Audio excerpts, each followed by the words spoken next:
అందుకే బైబిల్ చెప్తుంది, చెవులను కలుగ చేసిన దేవుడు వినకుండునా, కంటిని కలుగ చేసిన దేవుడు కానకుండునా, జనములకు బుద్ధి నేర్పేటటువంటి దేవుడు నువ్వు బుద్ధి లేని పనులు చేస్తే ఆయన చూడడా?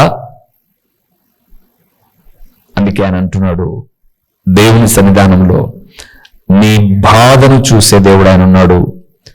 నువ్వు ప్రార్థన చేస్తే, మరలా చెప్తున్నాను దేవుని సేవకుడిగా పరిపూర్ణంగా చెప్తున్నాను, నువ్వు అధికంగా ప్రార్థన చేస్తే నిన్ను బాధ పెట్టే వారి వశమున నా దేవుడు ఉంచాడు, విడిపిస్తాడు. ప్రియులారా, నువ్వు చేయాల్సింది ప్రార్థన అధికంగా. అందుకే ప్రాణం ఉండగా మన జీవితంలో ఒక సమర్పణ ఉండాలి. దేవా నా పోషణ, నేను అంటానండి, కరోనా టైంలో ఏ అధికారులు మనల్ని బ్రతికించారు? ఏ అధికారులు మనల్ని బ్రతికించారు? ఏ అధికారులు మన ఇంట్లో ఏమున్నాయో చూశారు? ఇంత గట్టిగా నేను సంఘస్థులను గద్దించి హెచ్చరించడానికి కారణం ఏంటో తెలుసా? 2 years కరోనా ఉన్నప్పుడు ఏం తిన్నా ఉన్నానని నన్ను సంఘస్థులు అడగలా, నా దేవుడు అడిగాడు. ప్రియులారా, ఏ రోజు కూడా ఇది ఉందా ఇది లేదా అని ఎవరు విచారించరా, కానీ నా ప్రభు మాత్రం విచారించాడు. నా ఇంట్లో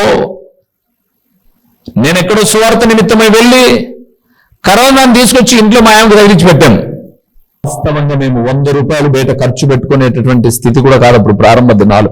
ఈ టీవీ పరిచర్యలో ప్రార్థన చేసామండి, అందరం ప్రార్థన చేసాం. ప్రభువా, గవర్నమెంట్ జగనన్న కిట్ ఇచ్చిన మెడిసిన్ మమ్మల్ని స్వస్థపత్తి బయటికి తీసుకొచ్చి అదే మా కళ్ళ ముందే 62 లక్షలు ఖర్చు పెట్టారు ఒక వైద్యునికి. పులివెందుల్లో బాడీ ఇంటికి వచ్చింది. బాధ వినే దేవుడు ఆయనండి. మీకు తెలియక అమ్మా వాళ్ళు అరుస్తారు, వీళ్ళు తిడతారు, వీళ్ళు వీళ్ళనే చూస్తున్నారు. కానీ మీరు దేవుని బాధపరుస్తూ ఉన్నంత కాలం మీ బాధలు తొలగవు. మిమ్మల్ని బట్టి మీ ప్రవర్తన బట్టి, బైబిల్ చెప్పిన మాట నేను చెప్పిన మాట కాదు, ఒకని ప్రవర్తన యెహోవాకు ప్రీతికరం ఒకనప్పుడు వారి శత్రువులను సైతం ఆయన ఏం చేస్తాడంట? మిత్రులుగా చేయను అన్నాడు జ్ఞాని అయిన సొలొమోను. నీ ప్రవర్తన ప్రభువుకు నచ్చితే నువ్వు బాధపడితే చూడు, ఆయన నీ యావత్ బాధలో భాగం పంచుకున్న దేవుడు ఆయన. అందుకే ఈ మాట చూడండి, 20:24 ఆయన బాధపడే వారి బాధను తృణీకరించేవాడు కాదు, వారిని చూసి అసహ్యపడలేదు, ఆయనకు వారి ముఖాన్ని దాచలేదు. అయితే ఏం చేస్తాను ప్రభువా, వాడు నాకెప్పుడు మొరపెడతాడని చూస్తున్నా. వాడు మొరపెట్టాడు, నేను బాధను తీర్చాను. దేవుని బిడ్డలారా, బాధలు లేని మానవుడు భూమి మీద ఎవరూ లేరు. కానీ ఆయన వాక్యం సెలవిస్తుంది, బాధ నివారణ ప్రభువు దగ్గరే. అందుకే కీర్తనాకారుడు 119:50 అన్నాడు, నీ వాక్యము నన్ను బ్రతికించి ఉన్నది, నా బాధలో చెప్పండి, నా బాధలు అందరూ చెప్పండి, నెమ్మది. అది నెమ్మదండి. చాలా మందికి తెలియలేదు. అది రుచి ఎరిగిన వారి జీవితంలో బాధలను సైతం అలాగ లెఫ్ట్ లెగ్తో తన్నేసుకుని వెళ్ళిపోతాం ముందుకు. చాలా బాధలు ఉన్నాయి అక్కడ, అక్క అంతకన్నా బాధలు నేను మోసానక్క, దేవుని దగ్గర ప్రార్థన చేస్తే విడిపించాడక్క, నీకు కూడా విడిపిస్తాడు రా అని చెప్తారు. అలాగే చెప్పాలి అని అంటే నువ్వు మొరపెట్టే బిడ్డవై ఉండాలి. ఆ దేవుడు మాట్లాడుతున్నాడు ఈ సమయంలో. ఆయన బాధపడే వారి వశము నుంచి నిన్ను నన్ను ఏం చేస్తాడు? తప్పిస్తాడు. రెండో విషయానికి వద్దామా? సమూయేలు మొదటి గ్రంథం 30వ అధ్యాయము, పేజీ నెంబర్ కూడా చెప్తాను, 250వ పేజీ, 30వ అధ్యాయము 15వ వచనాన్ని చూద్దాం. 15వ వచనాన్ని చూద్దాం. వశము ఆ దండును కలుసుకొనుటకై నీవు నాకు తోవ చూపుదు వారి దావీదు వారిని అడుగగా వాడు నిన్ను చంపననియు నేను నిన్ను చంపననియు నీ యజమానుని ఆ మాట నీ యజమానుని వశము చేయననియు దేవుని బట్టి నీవు నాకు ప్రమాణము చేసిన ఎడల ఆ దండును కలుసుకొనుటకు నీకు నేను దోవచ్చు. 11వ వచనంలో ఐగుప్తీయుడు అతను. ఎవరి వ్యక్తి అంటే ఐగుప్తీయుడు. వినండి, దీన్ని మీరు ఏమని రాసుకోవాలంటారా? ఏమని రాసుకుంటారంటే అవకాశవాదుల వశము కాకుండా దేవుడు మిమ్మల్ని విడిపిస్తాడు. ఎవరి వశము? అవకాశవాదులు. ఎట్లుంటారండి వీళ్ళు? అక్కరకు మాత్రం నీ దగ్గరకు వచ్చి అబ్బోరును తెగబోడేస్తారు. అక్కర తీరాలి కాబట్టి. మధ్యకు వచ్చారంట, ఏమి దాచారు? ముంత దాచిపెట్టారు. ఎందుకు దాచిపెట్టారు అని అంటే, ఫస్టే మధ్య కనపడింది, ముంత కనపడింది అనుకో, నువ్వు పొగిడే అన్ని అబద్ధాలని వాళ్ళకి తెలుసు. అందుకే ముంత దాచి, అక్క ఏమడుతున్నావు ఒక ముఖానికి, మెరిచిపోతుంది నీ ముఖం అని అంటానంటే, రా కూర్చో అంటే, లేదుకా ఎందుకో నేను గమనిస్తా ఉన్నా, నేను రోజు రోజుకు నీ ముఖం బలం మెరుస్తా ఉంటదక్క. అన్నీ మాట్లాడిన తర్వాత మజ్జిగ లేవుక్క. మజ్జిగేంటికా? మొత్తం పొరపడి చూడవా? అవకాశవాదులు. సరే, ఇక్కడికి వద్దాం. ఐగుప్తుడు అమాలేకుని దగ్గర పనిచేస్తున్నాడు. అమాలేకీయుడు ఈ సిక్లెగ్ లో ఉన్నటువంటి దావీదు, అతని దగ్గర ఉన్న సైన్యము అంతా, దావీదు సైన్యము ఎక్కడికో వెళ్ళారు. అక్కడ ఆడబిడ్డలు, పిల్లలు, పశువులు, వారికి ఉన్న ఆస్తి ఉంది. వీరు వచ్చి అవన్నీ దోచుకొని వెళ్ళిపోయారు. అలా వెళ్ళిపోతూ ఉన్నప్పుడు దారిలో ఈ ఐగుప్తుడు కాయలా పడ్డాడు. అంటే ఏదో బాధ వచ్చింది, వ్యాధి వచ్చింది. అయ్యా నాకు బాగలేదండి, కొంచెం ఇబ్బందికరంగా ఉంది అని చెప్పాడు. ఇబ్బందిగా ఉందా? ఇన్ని రోజులు నువ్వు ఆయన కమ్మడితే ఎన్ని యుద్ధాలు చేశావు, ఎన్ని పనులు చేశావు, ఎన్ని మేలు చేశావు, నిన్ను విడిచిపెడతాంట్రా నేను, మన ఒక గుర్రం మీద ఎక్కించుకుంటాంట్రా జాగ్రత్తగా అని చెప్పలా. అని అక్కడ తోసేసి వెళ్ళిపోయారు. చావు బతుకుల మధ్య వాడు కొట్టుమిట్టాడుతూ ఉంటే 3 రోజుల తర్వాత, 2 రోజుల తర్వాత దావీదు వచ్చాడు. తన పిల్లలు, భార్య అందరినీ ఎత్తుకుపోయారని తెలుసుకున్నారు. ఏడవలేనంత బిగ్గరగా ఏడ్చాడు. జనులందరూ రాళ్లతో చంపుదామనుకున్నారు. దావీదు చేసిన పని ఏఫోదు తెమ్మని ప్రార్థన చేశాడు. దేవా, నేను తరిమితే ఆ అమాలేకులను కలుసుకుంటానా? కలుసుకుంటా పో దావీదు అన్నాడు. ప్రార్థన చేసుకుని వెళ్తున్నాడు. ఈ ప్రార్థన దావీదు చేస్తాడని హృదయ రహస్యములు ఎరిగిన దేవుడు 3 రోజుల ముందే ఐగుప్తునికి వ్యాధి, అమాలేకులు విడిచిపోయేటట్టుగా చేసి దారి ఉండడానికి ఒక పాయింట్ అవుట్ గా అతను తీసుకువెళ్ళడానికి గూగుల్ మ్యాప్ గా ఐగుప్తుని ఆ పొలంలో పడేసి వెళ్ళిపోయాడు. ఇప్పుడు దావీదు సైన్యం వచ్చారు అక్కడికి రాగానే వాడు పడిపోయామని చూసా. బాబు ఎవరాను అని అన్నా. నేను ఐగుప్తుని. ఏడున్నావు? బాగలేదయ్యా. ఎందుకు బాగలేదు? ఏదో వ్యాధి వచ్చింది. సరే, అసలు బాగాలేకుండా ఏడెట్లున్నావు? నేను అమాలేకుని దగ్గర పనిచేస్తాను. చేస్తే వాడు మేము కలిసి సిక్లెగ్లో కుటుంబాలన్నింటినీ దోచుకున్నాం. అటు నుంచి వెళ్ళిపోయేటప్పుడు నాకు రోగం వస్తానని ఇక్కడ వదిలిపెట్టాడు. వాడు మాత్రం అన్ని తీసుకొని వెళ్ళిపోయాడు. వాడు ఎక్కడికి వెళ్ళాడో మాకు తోచుతాను. ఏ ఇంటి దగ్గర బయలుదేరి అమాలేకుడు ఐగుప్తునితో సహా వచ్చాడో ఆ ఐగుప్తుని మధ్యలో వదిలిపెట్టేసుకున్నాడు. మాకు త్రోవ చూపుతావా అని అడిగాడు దావీదు. కానీ మీరు గమనిస్తే ప్రభునందు ప్రియులారా, ఆ మాట అడగక ముందుగా 11వ వచనంలో చూస్తే వానికి దాహమిచ్చి భోజనం పెట్టారు, కొంత ద్రాక్షాలు కూడా ఇచ్చారు. ఇప్పుడు అడిగారు, మాకు దారి చూపుతావా అన్నాడు. వాడన్నాడు, చూపుతా మహాప్రభు. అయితే ఆ అవకాశవాది వశము నన్ను మళ్ళా చేయకూడదు. ఆ అవకాశవాది వశము నన్ను చేయకూడదు. ఈ మాట చెప్తున్నప్పుడు, ప్రార్థన చేస్తున్నప్పుడు, దేవుడు మాట్లాడుతూ వస్తున్నప్పుడు నేను అనుకున్నాను, ప్రభువా, అవకాశవాది ఐగుప్తుడు ఓకే, దావీదు మధ్యలో వచ్చాడు ఓకే, అమాలేకులు విడిచిపెట్టిపోయాడు ఓకే, సంఘానికి ఏం చెప్పాలి ప్రభువా నేను? ఏం చెప్తావంటే, రుగనయ్య, నువ్వు పెళ్లి చేసి ఉంటావు, లేకపోతే ఈ వాక్యం వినే వాళ్ళు దంపతులుగా దేవుని సన్నిధానంలో ప్రార్థన చేసిండ్రు, మరణమైన జీవమైన చావు మనలను ఎడబాపు వరకు నేను నిన్ను విడుచును అని ప్రమాణం చేసిన భార్యాభర్తలు భార్యకు జబ్బు రాగానే అత్త నీ కూతురు బాగలేస్తా పిలిచి వారం పెట్టుకొస్తా ఎవరు ఫోన్ చేస్తారంట? అత్త మామకు ఫోన్ చేస్తారు. కాపురం చేసింది నువ్వు, పిల్లలు కనేది నువ్వు, సుఖం కావాల్సింది నీకు. రోగం వచ్చినప్పుడు మాత్రం నీ భార్యను ఎవరు చూడాలి? మరి నువ్వేం చేస్తావురా? మీరేం చేస్తారు? ఈ పెళ్లిగాని బ్యాచ్ వద్దులేండి, ఆ పక్కన బ్యాచ్కి వద్దాం. మీరేం చేస్తారు? చూపించి మిమ్మల్ని ఇంటికి పంపిస్తే కులుకుతారా మీరు? అవకాశవాదం. ఏ ప్రమాణం చేస్తాం, ఏమి చూపిస్తున్నాం మన జీవితంలో? తల్లి తండ్రి అందరినీ వదిలిపెట్టి నీవే సర్వస్వమని నీ అడుగుచాడల్లో వచ్చి నీతో కాపురం చేసి తనకు వాళ్ళు సహకరించినా సహకరించకపోయినా నీకు సుఖాన్ని అందించి నీకు పిల్లలు కని నీ వంశాన్ని నిలబెట్టి నీ భార్యగా పేరు పొంది ఏదైనా సమస్య వచ్చినప్పుడు నా భర్తనే మనకు కావాలంటే మీ ఇంటికైనా రానని వాదించే నీ భార్యలు నీతో ఉన్నప్పుడు వాళ్ళకు అనారోగ్యాలు వచ్చినప్పుడు, బాధలు వచ్చినప్పుడు, ఇబ్బందులు వచ్చినప్పుడు చూపించాల్సింది ఎవరంట? ఇదే వాదము.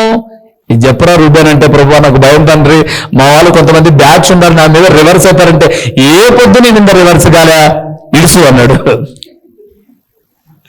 ఏ పొద్దు రివర్స్ కాలే నీ మీద? సరే నువ్వు మాట్లాడేది తప్పేమో వాళ్ళని అడుగు అన్నాడు.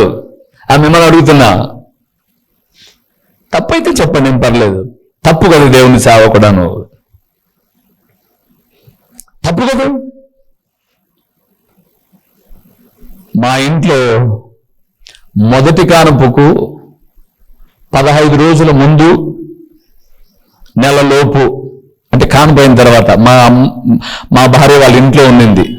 నా కోపం ఆవేశం అట్లా ఉండేప్పుడు అక్కడ ఉండొద్దు వచ్చేయి పసి గుడ్డును ఎత్తుకొని వచ్చింది మందిరానికి. అక్కడున్న వేరే చోటు మందిరం కట్టించాడు. ఏ కానుపులు లేవు వాళ్ళ ఇంట్లో, ఏమీ లేవు. నీకు వాళ్ళకు సరిపోకలేండి, నీకు వాళ్ళకు బాగా సరిపోయింది. అయితే ఒకవేళ మీరు ఎవరైనా అట్లా అనుకుంటే మీకు వాళ్ళకు అంటే ప్రేమగా, ఇప్పుడు ఉదాహరణకు వేయంకులు ఉన్నారు. ఇప్పుడు నేనున్నాను, మా నాన్న వాళ్ళ నాన్న, మా అమ్మ వాళ్ళమ్మ ఉన్నారు. వాళ్ళు పక్కపక్కలో కూర్చొని అమ్మాయి టీ పెట్టు అని టీ పెట్టించుకొని, ఉత్తటియేనా మీ అత్త వచ్చిందే లేకపోతే మీ అమ్మ వచ్చిందే 2 బిస్కెట్లు కూడా తీసుకురా నంచుకుంటుంది. ఈ సన్నిహిత సంబంధాలు ఉన్నాయమ్మా మీకు? ఏం చేస్తున్నారు మీరు? ఇక్కడ తల లేపి చూడండి, ఏం చేస్తున్నారు మీరు? అవకాశవాదులు కాదు మీరు. ఇది మొదటిది. రెండోది కూడా ఉంది, పాయింట్ 2 కూడా ఉంది.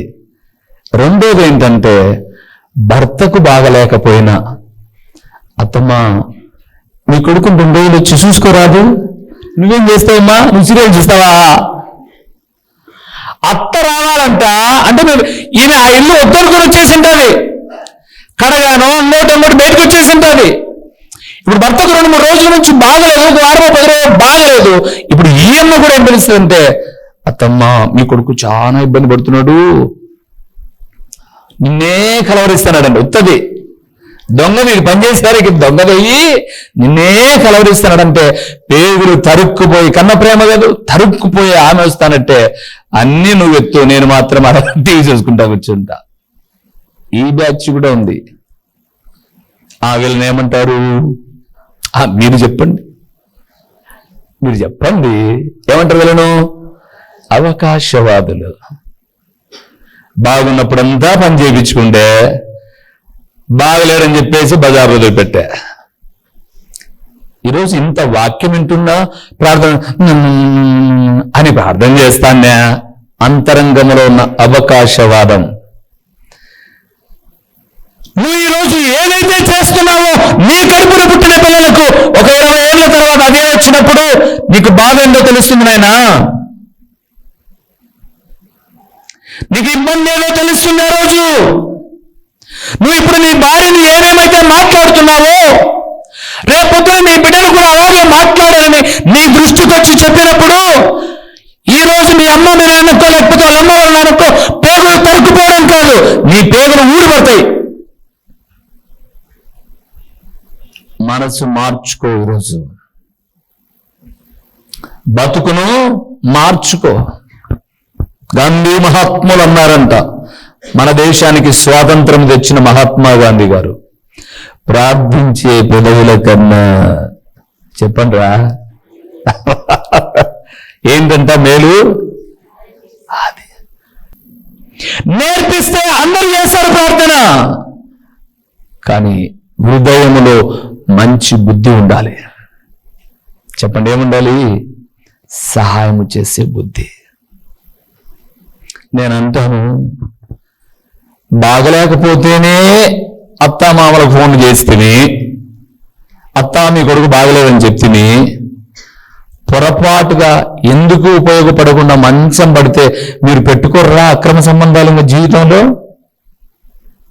దీనివల్ల సుఖం లేదనుకున్నప్పుడు, అంటే భార్య అంటే కేవలం సుఖం పంచే యంత్రం ఒకటేనా? ఏం నేర్చుకుంటున్నామండి దేవుని బిడ్డలుగా మనం? మన నైతిక విలువలు పెంచేదండి దేవుని వాక్యం. దేవుడు మాట్లాడుతున్న మాట అవకాశవాదుల వశము కాకుండా. ఈ సందేశం వింటున్న నువ్వు ఎక్కువ ప్రార్థన చేసుకోగలిగితే నా దేవుడు నిన్నేం చేస్తాడు? విడిపిస్తాడు. ఇంకా చెప్పమంటారు అవకాశవాదులు? మీరు వింటూ ఉండాలి, కానీ సాయంత్రం వరకు నేను ప్రసంగం చెప్పగలను. దేవుడు ఆత్మ నడిపింపు, ఆరోగ్యాన్ని ఈ స్వరములో ఏమాత్రం బెరుకు రాదండి. దేవుని మాటలు ఎంతసేపు చెప్తా ఉంటాను నేను. ఒక 10 సార్లు డబ్బు సాయం చేసింటావు ఎవరికన్నా, అవకాశవాదుల గురించి చెప్తున్నా. 10 సార్లు చేసింటావు, ప్రతి అవసరతకు చేసింటావు. నువ్వు కూడా ఏదో ఇబ్బంది పడి ఒక్కసారి అబ్బా లేదు అన్నావు అనుకోండి, మంచి వాళ్ళు చెప్తే,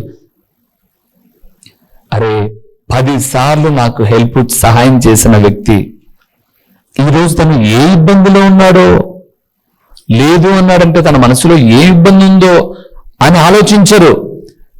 లేదన్నాడే లేదన్నాడే లేదన్నాడే అసలు వెళ్తా మాకు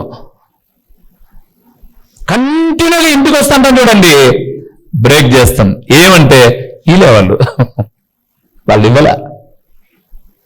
మీరు కూడా మా పెద్దవాళ్ళు అనుకోలు, మీ కోడలకు 10 సారి ఇచ్చి ఒకసారి ఇవ్వకుండా ఆగండి చూడండి. ఆ పొద్దు స్పీడు. ఒకసారి నేను అక్కడ మన కరెంట్ పని చేస్తున్నారనమాట. కరెంట్ వాళ్ళు వచ్చినారు.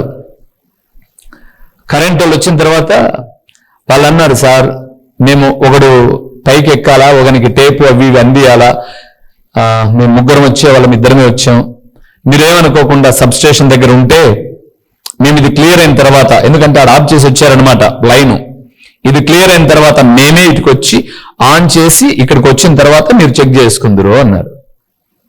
నేను వాటికి వెళ్ళి, సార్ నేను ఉంటాను, ఏం పర్లేదు, నాకు పని కానిడు బాబు అని చెప్పాను. నేను మన ఫోన్ పైకి పెంచిన తర్వాత సరే అడున్నాను అనమాట. నేను ఆ సబ్ స్టేషన్ దగ్గర నిలబడుకొని అటు ఇటు చూసుకుంటూ దేవుని మహాకృప పాటలు పాడుకుంటూ ఉన్నాను.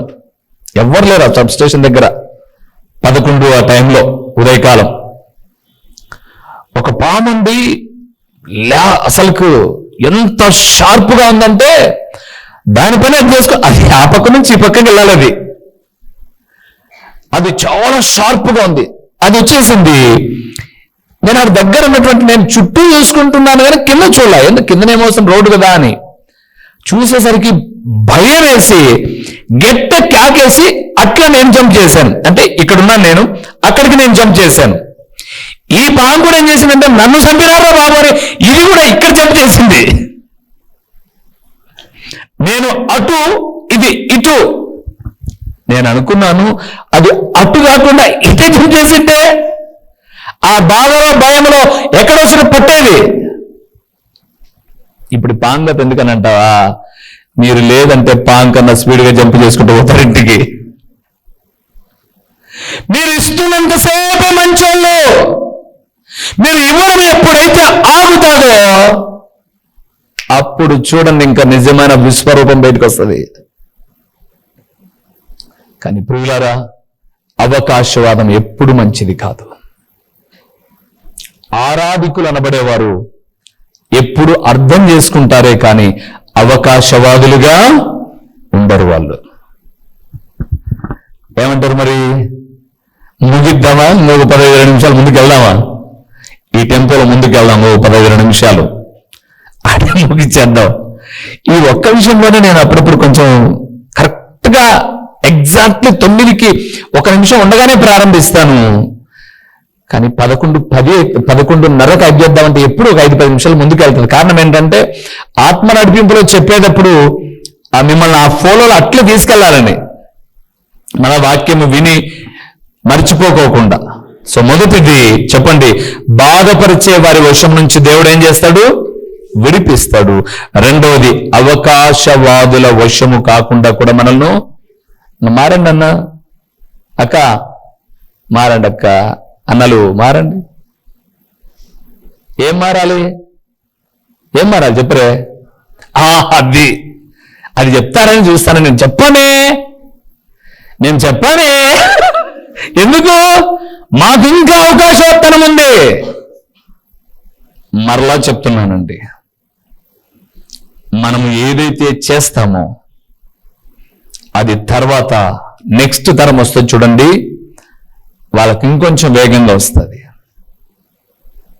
చాలా జాగ్రత్త. జీవితం చాలా చిన్నది. అవకాశవాదతనం. నేను అంటాను, మీ కొడుకులకో లేకపోతే మీ కోడళ్ళకో బాగలేకపోతే వాళ్ళమ్మ వాళ్ళ నాయనకు ఫోన్లు చేసి చెప్తారు, అమ్మ రేపొద్దున మీకే బాగలేకపోతే మీ అమ్మ మీ నాయన లేరు కదా బావా, మీ అమ్మ మీ నాయన ఉంటారు, ఎప్పుడూ పోయినారు వాళ్ళు. మరి మీకు బాగలేకపోతే ఎవరు చూడాలి మిమ్మల్ని? అది నీతి అంటే.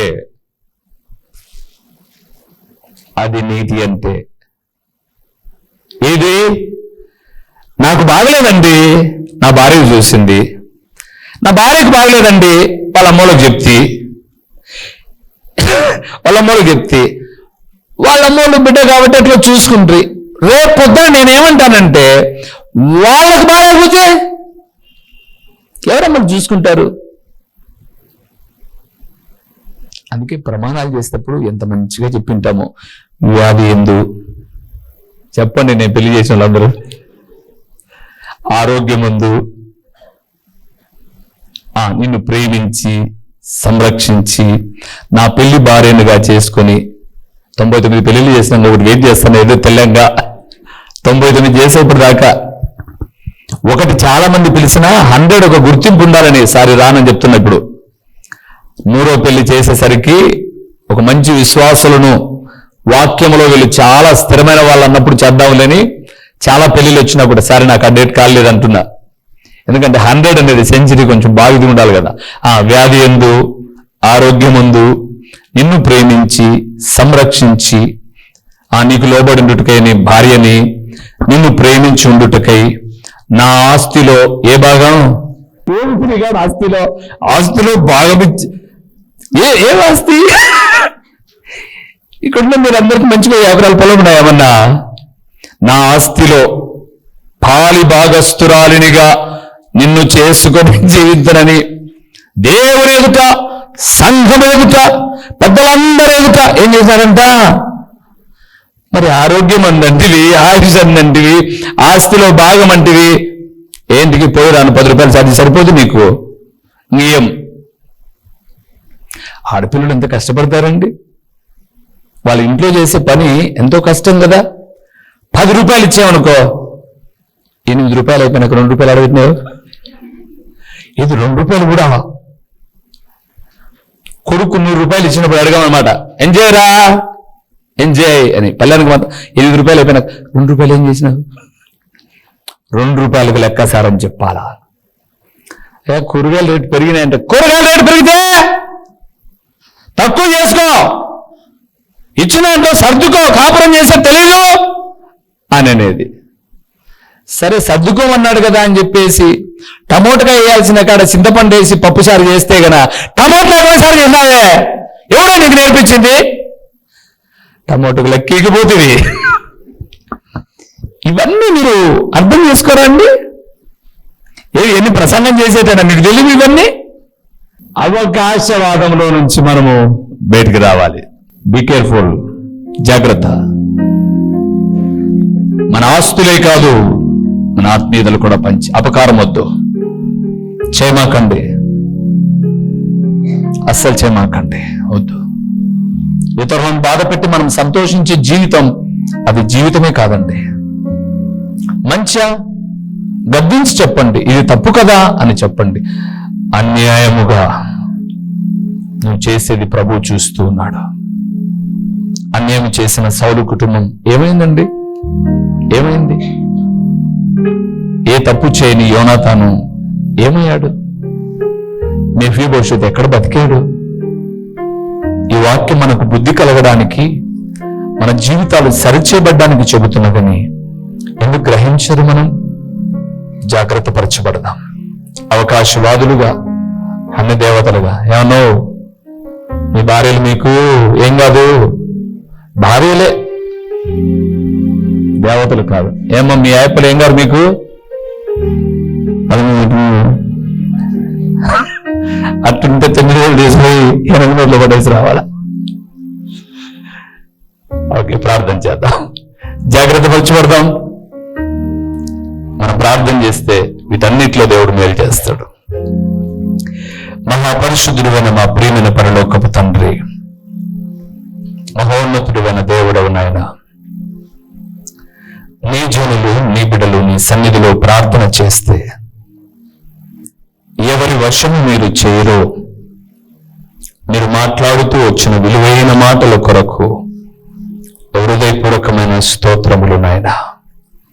ఈ వాక్యమును నీ బిడ్డలమైన మేము బాధపరిచే వారముగా కాకుండా, మమ్మల్ని బాధపరిచే వారి వశము చేయకుండా తండ్రి నీ కృపలో జ్ఞాపకం చేసుకునండి. అవకాశవాదతనం మాలో ఇప్పటిదాకా ఉన్నట్లయితే ఈరోజు విడిచిపెట్టి మీ అడుగుచారల్లో నడవడానికి, ఇతరులకు మా జీవిత కాలం అంతా ఉపకారమే చేయాలి కానీ అపకారము చేసే బుద్ధిని మేము అలవరుచుకొనక, మా ఆస్తో, మా కులము, గోత్రము, మా దగ్గర ఉన్న ధనము ఇది మాకు దేవతగా, దేవుడిగా ఉండకోకుండా మీరే దేవుడిగా మా జీవితాలను నడిపించి మీరు మహిమ పొందుమని ప్రకటించిన పరలోకపు సంగతులు వ్యర్థముగా పోకుండా సారవంతమైన నేలను పడిన విత్తనం వలె 30 60 100 ఫలింపచేసి మీ ఘనమైన నామమునకు మహిమ ఘనత ప్రభావాలు మీరు కలుగు చేసుకున్నామని విత్తన వాక్యాన్ని మరలా మీ పాద సన్నిధిలో కొన్ని జీవితాలను వెలిగించి మహిమ పొందుమని యేసు నామములో అడిగి పొంది ఉన్నాము తండ్రి, ఆమేన్. మా చిరునామా దైవజనుడు బ్రదర్ ఓ రూబేన్ గారు, క్రీస్తు ప్రార్థనా మందిరం, డోర్ నెంబర్ 1-10-386, నగరిగుట్ట, పులివెందుల, కడప జిల్లా. మీ ప్రార్థనా అవసరాల కొరకై సెల్ నంబర్ 9989067409.